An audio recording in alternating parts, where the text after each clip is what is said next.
So for the last couple days, I've been working on, I've been working on this demo for a talk that I'm going to give at one of the meetup groups I help run in the new year, where I've got this block, um, this little block game to demonstrate binary state, binary operations, stuff like that. So there's a little playable state that you can play in browser completely.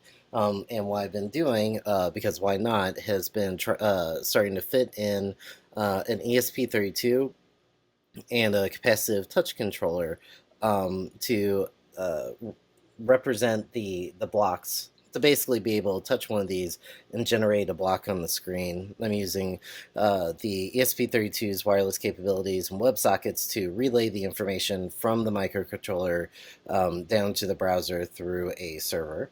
And I was working through it. I found some bugs on the hardware side that I need to go through and fix because this is originally a setup from a touch controller that I built for my daughter, which was working, and all of a sudden it wasn't.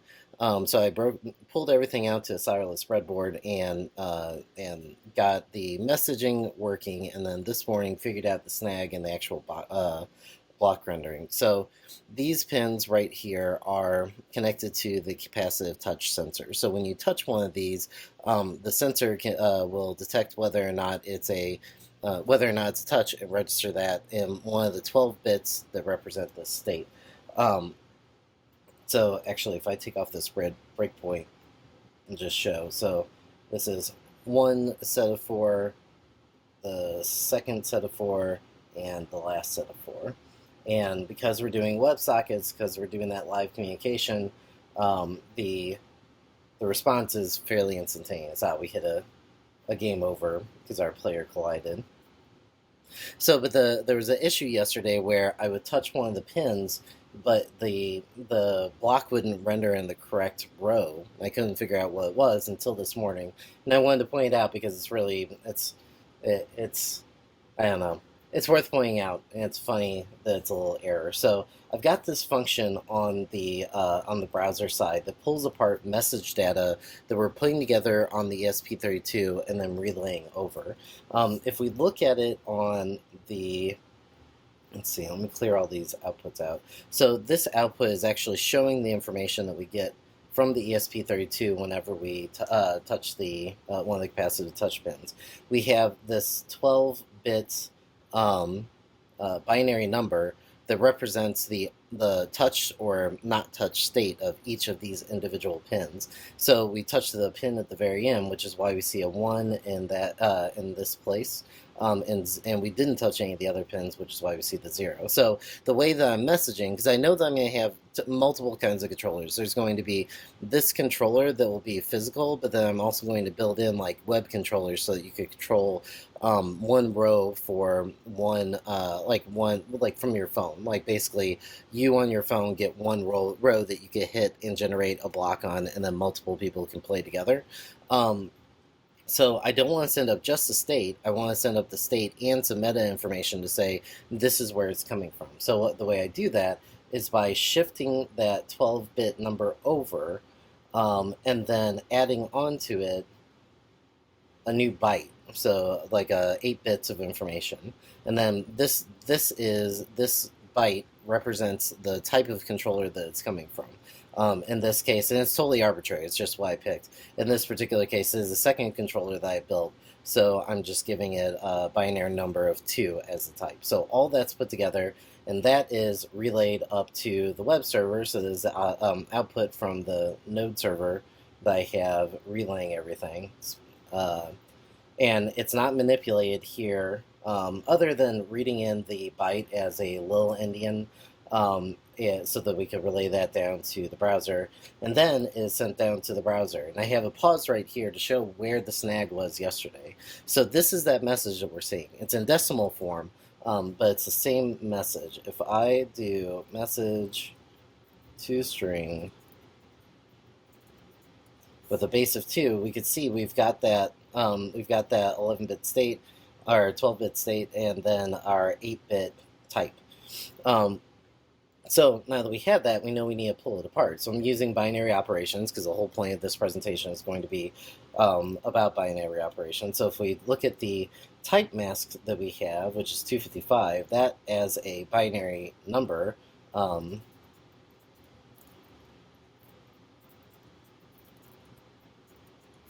is a bunch of ones. Specifically, it's 8 ones because we know that in this number, like starting at the far right, we know that the 8 bits here first is going to be the type. So we're going to do a bitwise AND that says, okay, is 0 and 1 true? No, because we're doing an and, not an or. So but both of these are not true. So we're going to get 0 back. And now let's compare the next place. So is 1 and 1 true? It is. So if we apply this mask, what we will get is the same type that we put together before. So 2. And then our 1, 0. All the way from over here, the 1, 0 we tacked on. And then this is where I messed up. So we still have, the message is still the same because we just did a bitwise operation to assign a brand new type. So we didn't manipulate the original message, which is fine. But now we know that we don't care about those first 8 bits. So we're going to shift it over. And what I did was I shifted, but I did it without the assignment. So if I did message 8, and we hop in here. This is the state. This is the data coming from the capacitive touch sensor. That is correct. But the thing is, this is not mutating the message. So the message is still the same.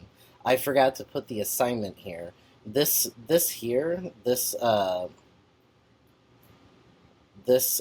right shift of 8.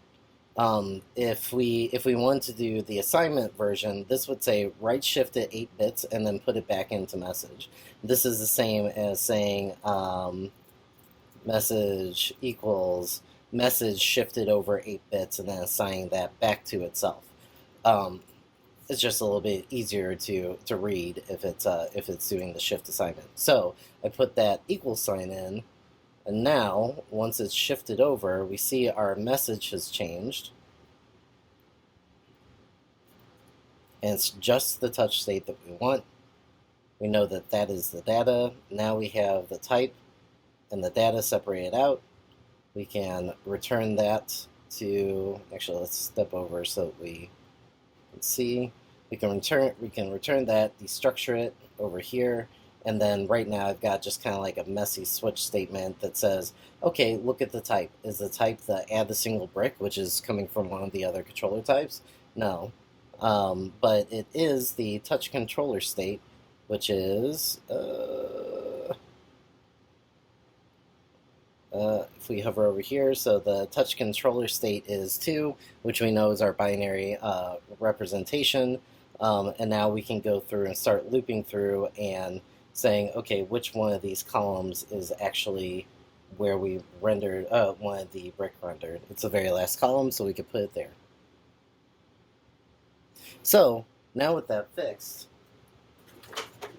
and knowing that the circuit was the issue, or like, so the reason why I wasn't able to put this into the touch controller is because there's a snag in this circuit board. I still need to go through and figure it out. More realistically, I think I'm just going to rebuild this and probably split out the capacitive touch sensor part from the rest of it as far as the feather goes. There's probably some misunderstanding I have in the way I have power routing, but either way, if I go through and let me plug this all in first. So the capacitive touch sensor is just measuring the amount of resistance in the pins and looking for a change in resistance. Let's see. and that's how it detects whether or not you've touched something. And if you attach something to those pins, the resistance level, like that relative checking of resistance level, still applies. So we can plug these touchpads in. It's going to be hard to close, but should be able to see it. But yeah, so now we have these copper pads that we could touch, and if I go through, oh, well, let me get a restart. There we go.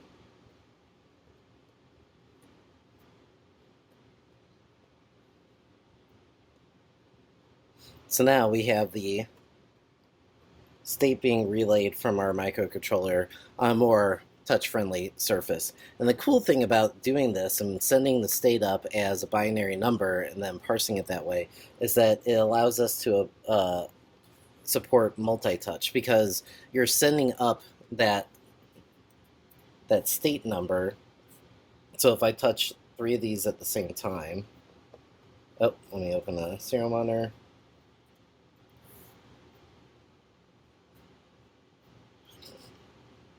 If I touch multiple at the same time, we're just setting the state for those multiple bits that we're touching.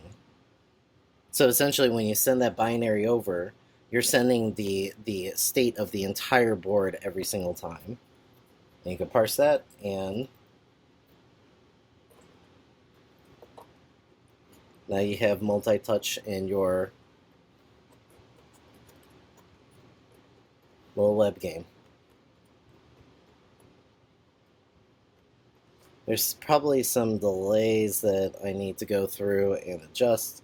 Like, this is obviously a work in progress, so there's some stuff that needs to be worked on, but it's getting there.